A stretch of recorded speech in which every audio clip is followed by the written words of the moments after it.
अस्सलामुअलैकुम।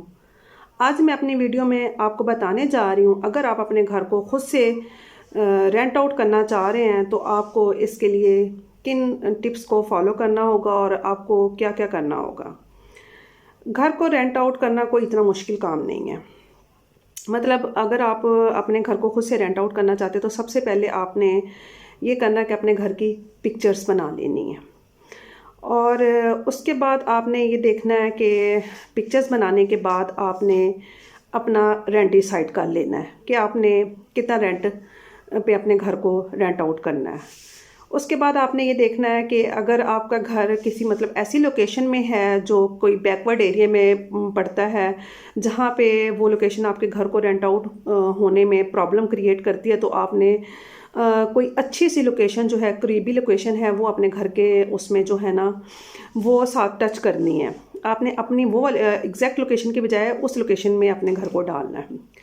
उसके बाद आपने ये करना है कि ये पिक्चर्स बनाने और ये सारा कुछ करने के बाद आप अगर डीलर से कांटेक्ट नहीं करना चाहते तो खुद से रेंट करना चाहते हैं, मैं ये वो वाली इस वीडियो में आपको ये टिप्स दे रही हूँ। अगर आपने घर बैठे डीलर्स के थ्रू रेंट आउट करना, उसके लिए मैं अलग से एक वीडियो बनाऊंगी। आज मैं सिर्फ आपको ये बताऊंगी कि घर बैठे आपने खुद से कैसे रेंट आउट करना, उसके लिए आपको क्या करना होगा। उसके बाद आपने ये सारा कुछ करने के बाद आपने एक छोटा सा ऐड तैयार कर लेना है। उसमें आपने ये लिखना होगा कि आपके मसलन कौन सा फ्लोर है, फर्स्ट है, सेकंड है, थर्ड है, जो भी फ्लोर है वो आपने लिखना होगा कि मेरा जी फलां फ्लोर है, फर्स्ट फ्लोर है या सेकंड फ्लोर है या ग्राउंड फ्लोर है। फिर उसके बाद आपने ये लिखना होगा कि मेरा कितने मरले का घर है, 10 का है या जो भी है।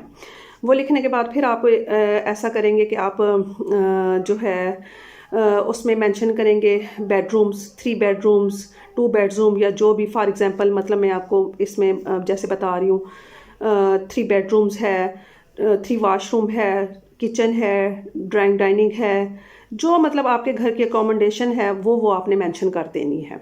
जिसमें जो है वो डाल देना, जो नहीं है वो नहीं डालना। 1 किचन है, 2 किचन है, 3 कमरे हैं, 4 कमरे हैं, मतलब 3 bedroom, 3 washroom, drawing dining, kitchen, living room, car parking है या नहीं है, मार्बल फ्लोरिंग है या टाइल फ्लोरिंग है, जो भी है वो आपने डाल देनी है। ये सिंपल सी इसकी ये हो गया, इसका टाइटल आपने तैयार कर लेना है। टाइटल तैयार करने के बाद आपने ये करना है कि इसकी पिक्चर्स भी होगी, टाइटल भी तैयार हो गया। आपने अपना जो फेसबुक पे जो आपने अपने फेसबुक पेज बनाया हुआ है, वहाँ पे आपने ना जितने भी आप जिस सिटी में रहते हैं उस सिटी के हिसाब से अपने फेसबुक के जो जितने भी पेज हैं उनको लाइक कर लेना है। ख़ास तौर से जो प्रॉपर्टी से रिलेटेड पेज हैं उन सबको आपने लाइक कर लेना। फॉर एग्जांपल जैसे है रेंट की जो है, बाय, रेंट एंड सेल, जितने भी मतलब इस टाइप के जो पेजेस हैं उनको आपने सबको लाइक कर लेना है और उन ग्रुप्स को ऐड कर लेना है। इसी तरह के 100-150 पेजेस को आपने लाइक कर लेना है, उन ग्रुप्स में आपने ऐड हो जाना और उनको अपने में ऐड कर लेना है। और वो सारे जो है आपने उधर जाके आपने ये ना अपना ऐड लगा देना है खुद से। ऐड लगा के उसके ऊपर टाइटल लिख के वो सारा कुछ लिखने के बाद आपने पिक्चर्स लगाने के बाद वो सारा आपने मतलब डेली एक दफ़ा या 1 दिन के बाद मतलब ये ऐड लगाना या उस ऐड को अपडेट करते रहना।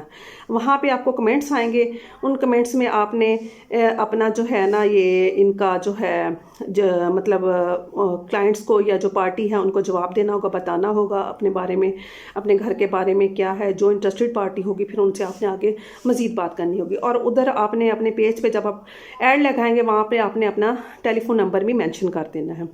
साथ ही ये है आप olexpayme.com पे और इस तरह से बाकी जगहों पे भी ऐड लगा सकते हैं। ये तो तरीका ये हो गया कि ऐड लगाना और साथ में आपने जो है ऐड तैयार करना और पिक्चर्स और ये सारी बातें तो ये होगी। अब जब आप मकान रेंट आउट जब हो जाएगा और आप पार्टी आपके पास आएगी, उस वक्त आपने किन एहतियाती तदाबीर को अख्तियार करना होगा। जब आप क्लाइंट्स को घर दिखा रहे होते हैं तो आप उनको ये दिखाना है, आपने बताना है कि मेरे घर में ये मतलब अच्छी बातें हैं, इसमें ये कवर्स हैं और ये मतलब इसमें फ्लोर बहुत अच्छा है या इसमें मार्केट करीब पड़ती है या स्कूल का अच्छा, ये सिक्योरिटी का निज़ाम बहुत अच्छा है या यहाँ पे गार्ड्स का इंतज़ाम है या जो भी मतलब इस तरह की ही बातें हैं वो सारी आपने मेंशन करनी है घर दिखाते वक्त। उसके बाद आपने कोशिश ये करनी है कि आप छोटी से छोटी फैमिली को घर दें, क्योंकि जब आप बड़ी फैमिली को घर रेंट आउट करते हैं तो वो घर के ख़राब होने के चांसेस ज़्यादा होते हैं। अगर आपको रेंट ज़्यादा मिल रहा है, एक तरफ बड़ी फैमिली और एक तरफ आपको रेंट कम मिल रहा है और छोटी फैमिली है, तो आप कोशिश करें कि छोटी फैमिली को प्रेफर करें। बेशक वहाँ पे आपको रेंट कम मिल रहा है, क्योंकि इस तरह से आपका घर का यूज़ कम होगा और आपका घर ख़राब कम होगा। और अगर बड़ी फैमिली होगी, आप ज़्यादा रेंट का सोचेंगे, तो वो फिर उसी हिसाब से घर भी तो ज़्यादा डैमेज होगा और ख़राब भी ज़्यादा होगा। दूसरी बात ये है कि आपने जो है उनसे सारी बातें पहले ही तय कर लेनी है, सब कुछ डिटेल में पूछ लेना है। मतलब आप मुख्तलिफ क्लाइंट्स या मुख्तलिफ पार्टियों को घर दिखाते रहेंगे, जो क्लाइंट या पार्टी जल्दी नहीं करनी। जब आपको पसंद आ जाएगी तो आपने उनको बताना है कि जी ये है मेरा सारा सिस्टम, और सारा उनसे डिटेल से उनके घर के अफराद और उनकी कितनी गाड़ियां हैं, उनके कितने अफराद हैं और वो कितने अरसे के लिए रहना चाहते हैं। कम अज़ कम कोशिश करें कि 1 साल से पहले वो लोग ना उठें, और क्योंकि बंदे ने पैसा लगाया होता है, पेंट वेंट करवाया होता है, रिपेयरिंग करवाई होती है, सारा किया होता है, कि 2 महीने के बाद, अगर 6 महीने के बाद लोग घर चेंज करें तो फिर वो दोबारा से करवाना पड़ता है। तो उनसे कोशिश करें कि वो कम अज़ कम 1 साल, ज़्यादा से ज़्यादा वो फिर जितना भी रहना चाहें, और उनसे वो सारा, और वो कहाँ काम करते हैं, क्या करते हैं, कितने अफराद हैं, कौन कौन क्या क्या करता है, वो सारी डिटेल्स आप मालूम कर लें तसल्ली से। उसके बाद वो उनसे ये सारा कुछ करने के बाद, और छोटी फैमिली हो और ज़्यादातर कोशिश करें कि वर्किंग लोग हो, ताकि वो ज़्यादा टाइम घर से बाहर गुजारेंगे तो घर में ज़्यादा हल्ला गुल्ला शोर शराबा नहीं होगा। या अगर आप ग्राउंड फ्लोर पे ओनर रह रहा, तो फर्स्ट फ्लोर अगर आप रेंट आउट कर रहे हैं तो उस वक्त कोशिश करें कि ज़्यादा छोटे बच्चे या इस तरह से जो शोर शराबे वाले लोगों को ना दें, ज़्यादा बड़ी फैमिली को ना दें, ताकि आप लोग डिस्टर्ब ना हो। और इस तरह से ये सारी आप अपने हिसाब से जो बातें हैं वो पहले से ही सोच लें, और उनका हिसाब का लें। ये ना हो कि जब आप मकान रेंट आउट कर दें उसके बाद आपको सारी बातों का ख्याल हो, फिर आपको बहुत से प्रॉब्लम्स और बहुत सी टेंशन्स का सामना करना पड़े। ये सारी बातें करने के बाद, और फिर आपने पहले से एक एग्रीमेंट बनवा लेना है और उसको रेडी करवा लेना है, और उसमें क्या क्या मेंशन करना और क्या करना होता है, वो एक एग्रीमेंट की डिटेल से वीडियो मैं अलग से बनाऊंगी, और उसमें सारी चीज़ें मेंशन होती है। वो आपने ऑलरेडी सारा एग्रीमेंट पहले से करवाना है, बनवाना है। एग्रीमेंट के बगैर कभी भी किसी को हाउस रेंट आउट नहीं करता। और फिर जिस बंदे को भी आपने रेंट पे रखना है, उसको ज़रूर उसकी थाने से वेरिफिकेशन ज़रूर करवा लेनी है, क्योंकि वेरिफिकेशन के बगैर अगर आप किसी को रखेंगे तो बाद में कोई ना कोई, खुदा ना खासा अगर कोई मसला आ जाता तो फिर उसके ज़िम्मेदार आप होंगे। अगर वेरिफिकेशन के बाद भी कोई प्रॉब्लम या कोई मसला आता तो फिर उसकी ज़िम्मेदारी आप पे नहीं आएगी। थर्ड, इसके बाद ये होगा कि ये सारी सिचुएशन, ये सारा कुछ रखने के बाद भी आपने ये है कि घर रेंट आउट करने के बाद आपने भूल नहीं जाना अपने मकान को रेंट पे दे के। अपने घर में वक्तन फ़ौक्तन विज़िट करते रहना, देखना है कि वो घर में कोई मसले मसाइल तो नहीं पैदा कर रहे, घर को डैमेज तो नहीं कर रहे, कोई ऐसा कोई प्रॉब्लम तो नहीं क्रिएट कर रहे जिससे आपका घर ख़राब हो रहा हो। अगर तो मालिक घर के अंदर रहता तो बहुत अच्छी बात है, अगर वो मालिक घर से दूर रहता है तो वो फिर भी अपने घर का चक्कर या विज़िट ज़रूर लगाता रहे। अगर जो लोग अपने घर को देके भूल जाते हैं तो उनका घर बुरी तरह से डैमेज और ख़राब और तबाह बर्बाद हो जाता है। और क्योंकि किसी भी टाइम पे एक छोटा सा शॉर्ट नोटिस दे के मालिक जब चाहे अपने घर का विज़िट कर सकता है, जब चाहे अपने घर को देख सकता है। और इसके अलावा आप ये है कि ये सारी बातों के अलावा जब भी, क्योंकि ये सारा कुछ एग्रीमेंट पे तो मैं अलग से एक वीडियो बनाऊंगी जिस पे ये सारी बातें मेंशन होती है कि जिस कंडीशन में घर दिया होता है उसी कंडीशन में घर लिया जाता है। और पाकिस्तान के बड़े शहरों में तो यही रूल है कि 10% हर साल इंक्रीज़ होता है। ये सारी बातें एग्रीमेंट में मेंशन होती है, इसलिए मैंने आपको कहा कि एग्रीमेंट के बगैर कभी भी घर रेंट आउट ना करें। और ये सारी बातें ज़बानी भी उनको बता दें और एग्रीमेंट में सारी मेंशन होगी, उधर भी सारा कुछ ये होगा। और एक और मेरे जो पर्सनल एक्सपीरियंस है और जो मैंने देखा है, कोशिश करें कि अपने किसी जानने वाले को या किसी करीबी बंदे को घर रेंट आउट ना करें। इसकी रीज़न ये है, इसकी वजह ये है कि जब आप घर रेंट आउट करते हैं, क्योंकि कोई जानने वाला होगा या कोई करीबी होगा, आपका दोस्त वगैरह या कोई रिश्तेदार, तो आप उनको कुछ कह नहीं पाएंगे अगर वो घर को डैमेज करें या घर का सही इस्तेमाल नहीं कर रहे हैं या घर को ठीक तरह से नहीं रख रहे हैं, तो आप उनको कुछ भी कह नहीं सकेंगे। आप उनको इसके बारे में बता नहीं सकेंगे कि आप मतलब उस तरह से उनसे बात नहीं कर पाएंगे। तो इसलिए मेरी कोशिश ये है कि इंसान जब भी घर रेंट आउट करें तो किसी जानने वाले को ना दे। और नेक्स्ट ये है कि अपना जो पहले से सारा कुछ करवा के जब आप दे देते हैं तो जो छोटी मोटी मेंटेनेंस जो रिपेयरिंग वगैरह होती है वो किराएदार खुद ही करवाता रहता है। और जाने से पहले जब भी कोई किराएदार घर छोड़ता है तो जाने से पहले आपने अपना सर घर चेक करना होता है और किराएदार की मौजूदगी में चेक कर लेना होता है। और उसी तरह से फिर जो भी चीज़ें ख़राब हुई होती हैं जो उन्होंने की होती हैं वो पहले से एग्रीमेंट में मेंशन होती हैं और वो आपने उनसे सारी बात पहले से तय कर लेनी है और वो जाने से पहले वो आपने सारा उनसे करवा लेना है ठीक, या उनसे आपने जो पहले से उनसे लिया होता है एडवांस उसमें क्लियर कर लेना है।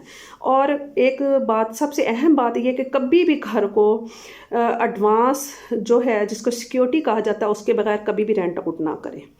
इस्लामाबाद में तो ये रूल है कि जैसे या पाकिस्तान के बड़े शहरों में भी 2 मंथ की सिक्योरिटी और 1 मंथ एडवांस किराया लिया जाता है आम तौर पे, लेकिन कुछ एरियाज़ में यूँ भी है 6 मंथ का भी किराया एडवांस में लिया जाता है या 1 साल का किराया भी एडवांस में चलता है, लेकिन आम तौर पे 2 मंथ सिक्योरिटी 1 मंथ का किराया एडवांस में, क्योंकि हर मंथ का किराया तो एडवांस में जमा होना ही होना था, लेकिन फ़र्स्ट टाइम ये लाजमी है क्योंकि 2 मंथ की सिक्योरिटी इसलिए है, 1 मंथ की सिक्योरिटी कभी भी नहीं होनी चाहिए। 1 मंथ सिक्योरिटी अगर आप 2 मंथ एडवांस कराया, क्योंकि किराएदार की कोशिश ये होती है कि 2 मंथ का किराया आप ले लें और 1 मंथ की सिक्योरिटी ले, लेकिन ऐसा कभी भी ना करें। 2 मंथ की सिक्योरिटी 1 मंथ का किराया रखें, क्योंकि अगर आप 1 मंथ का सिक्योरिटी रखेंगे तो जब लास्ट मंथ होता है, जब किराएदार ने मकान छोड़ना होता है तो वो लास्ट मंथ रेंट नहीं देता, वो कहता है जी आप वो जो सिक्योरिटी उसको एडजस्ट कर लें रेंट में। तो वो जो टूट फूट होती है, जो यूटिलिटी बिल्स होते हैं या जो भी कुछ इस तरह के मसले मसाइल होते हैं, फिर वो आप किधर से काटेंगे जब वो मकान छोड़ के चला जाता है। तो वो कुछ ड्यूज़ या वो कुछ बिल वो बाद में आते हैं। तो जैसे बिजली का बिल आ गया तो बाद में 20,000 आ गया, 40,000 आ गया, तो वो आप बाद में कैसे क्लियर करते फिरेंगे। इसलिए कोशिश करें कि 2 मंथ की सिक्योरिटी रखें। अगर वो 1 मंथ का किराया एडजस्ट करवा भी देता तो 1 मंथ का रेंट आपके पास एज अ सिक्योरिटी मौजूद हो। और ये सारे इस तरह की छोटी छोटी टिप्स हैं जिन पे इंशाल्लाह ताला करके अगर आप डीलर के थ्रू भी मकान रेंट आउट करवा रहे हैं, फिर भी इन सारी बातों का आपको मालूम होना और इन सारी बातों पे अमल दरामद करवाना आपकी अपनी जिम्मेदारी है। फिर भी आपको ये सारी बातें मालूम होनी चाहिए। और इंशाल्लाह ताला ये तो मैंने आज सारी जनरल बातें की हैं, फिर मैं इंशाल्लाह ताला एक एक टॉपिक पे अलहदा से भी वीडियो बनाऊंगी कि आप अपना जो है ऐड वो कैसे फेसबुक पे लगा सकते हैं। एक एग्रीमेंट पे डिटेल से वीडियो होगी और फिर उसको जो है क्लाइंट को डील करने के हवाले से भी अलहदा वीडियो होगी। अगर आपको मेरी ये वीडियो अच्छी लगी है तो आप मुझे कमेंट्स में बताइएगा कि मैं आपको मज़ीद अपने मकान को खुद से रेंट आउट करने के हवाले से आपको और भी गाइड करूं और वीडियो आपको बना के बताऊं। अगर आप मुझे इसके बारे में फ़ीडबैक देंगे तो इंशाल्लाह ताला मैं आपको मज़ीद वीडियोस बना के बताऊंगी। और इसके अलावा मैं आपको ये तो अपने मकान को रेंट आउट करने के बारे में, इसके अलावा मैं किराएदारों के लिए भी एक वीडियो बनाऊंगी कि वो किस तरह से अपने मकान को वो मकान रेंट पे लेने से पहले उनको क्या क्या एहतियाती तदाबीर को अख्तियार करना चाहिए, उनको क्या क्या करना चाहिए। तो उम्मीद है मेरी आज की वीडियो आपको अच्छी लगी होगी। कोई भी आज का पॉइंट अगर आज मिसप्लेस हो गया हो या मैं भूल गई होंगी तो इंशाल्लाह ताला नेक्स्ट वीडियो में उसको भी कवर करेंगे और बाकी की बातें भी इंशाल्लाह करेंगे। अब इजाज़त चाहती हूँ, अल्लाह हाफिज़। I dare you to fix me.